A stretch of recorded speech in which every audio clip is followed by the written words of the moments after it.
Hey everybody, I want to make a really quick video about an easy autism test. This is done online. It's called the MCHAT-R test, which stands for Modified Checklist of Autism in Toddlers Revised. Kind of a mouthful. And basically this is a really easy, low-hanging fruit kind of test where you can just get on, answer some questions. I think there's about, what was there, 20 questions, Brittany? My wife's on the camera here.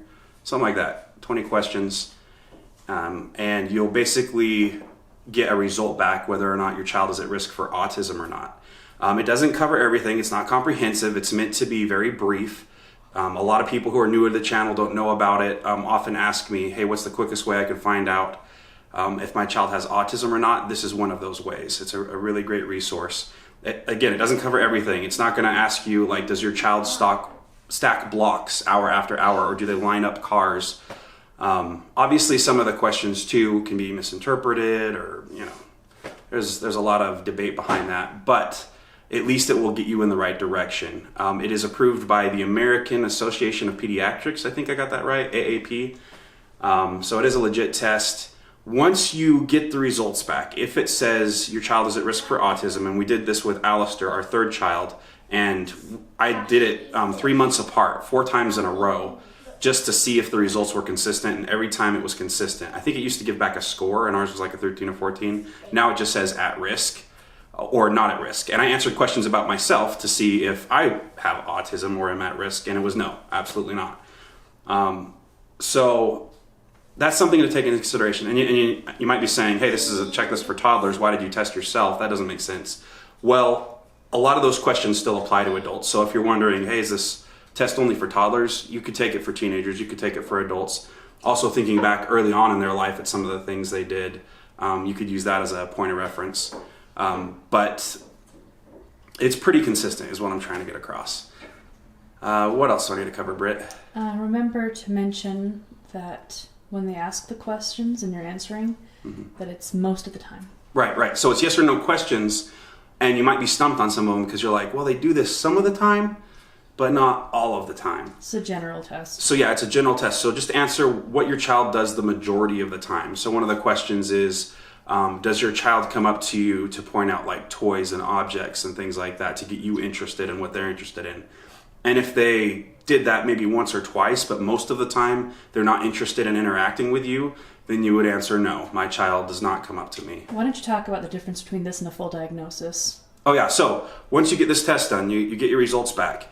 The next step would be to get an evaluation. An evaluation can be done by a lot of health professionals, speech therapists. So usually teams of people. Yeah, teams of people. Yeah. People in school districts sometimes have people who can give an autism evaluation. This is not the same as a diagnosis. An evaluation is just their educated opinion on whether or not your child has autism. And then you can qualify for services through the district as well. If you right, depending on your school district, you can qualify for certain services. Preschool, ABA therapy, depending on where you are. I need to get you to switch. Sorry.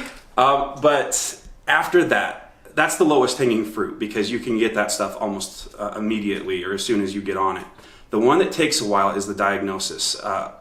Alistair is currently on an 8-month to a year waiting list. He's on a couple of waiting lists to get an autism diagnosis. We're trying to get on it. There's a lot of demand for this kind of stuff.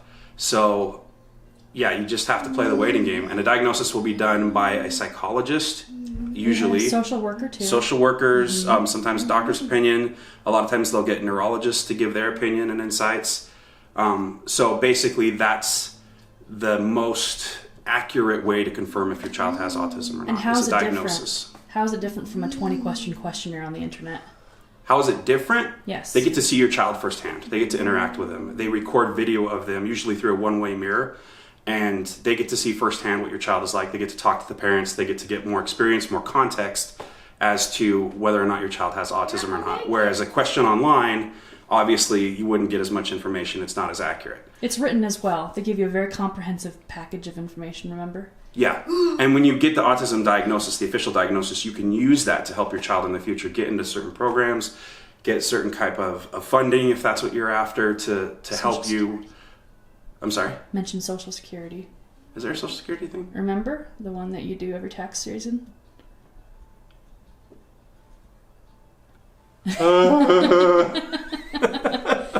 It's tiny, but remember how we have this teacher sign every year?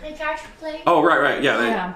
You mean It's based on tiny. their social security number. Yeah. So Yeah. we get a state tax credit because they have autism. Negligible. A lot of people are like, oh, Yeah. you guys are just saying your kids have autism to just roll in the dough, just bring in the government funding. I'm like, why would we The do only that? thing we've ever received from the government is not the federal government, it's the state government, and that is an autism, I guess you could say, gift or boon or however they see it in the tax code to help families with autism, and it's roughly $500 per child each year. So we received $1,000 for Ian and Connor last tax season, if that makes sense.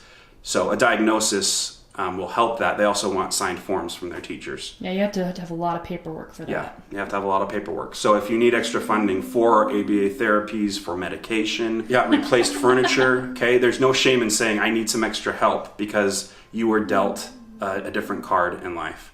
And sometimes that happens. We are not the type of people who love to be dependent on doles or government or anything like that. I feel that sometimes that's very much taken advantage of. But in the same light, sometimes you need extra help, and sometimes you just have to bite the humble pie and say, look, we can't do this on our own. So I hope that was comprehensive enough. I'm sure I left some things out. MChatR, check it out online. We'll leave a link to the site below in the description, and hope it really helps a lot of you first timers out there, and look forward to more videos. And hello, Ian, how are you? You want to say hi? Hi. Can I have root beer? Way to troll us, buddy. There you have it. Autism in a nutshell. Can I have root beer? What else? Do you want to say anything to everybody? I know this video is going on longer than it should, but do you want to say anything? Yeah. What do you want to say? I want to say about Hyrule. You want to talk about Zelda? Yeah. Of course. Here, show him your sword. Go get your sword. Go get your sword. Hold on. I'll be right back. Ian has been learning chores and has earned his master sword. Why don't you show it? Here, I can't see it, Ian. Show me. Hold it up. Oh. Oh, he's got to do the whole thing. He's putting it in his pants. We're actually filming this. Why don't you look on me? Well, I want to see the sword, and he keeps Okay, moving here. around. Go over here. Hold up the sword. Hi, buddy. So Mommy can frame you. Are you Link? Yeah. That's pretty awesome, dude. Master sword. So that's after a lot of chores. Weeks and weeks and weeks of chores. High five. Ian was officially diagnosed on the severe border of the autism spectrum, and has since done incredibly well because we caught things early. That's why this is a test for toddlers. You're supposed to try to get help as early as possible. That's something I left out. So, hope that helps. It does. Anyway, we need to end the video. I It's know. gone long enough. Thanks.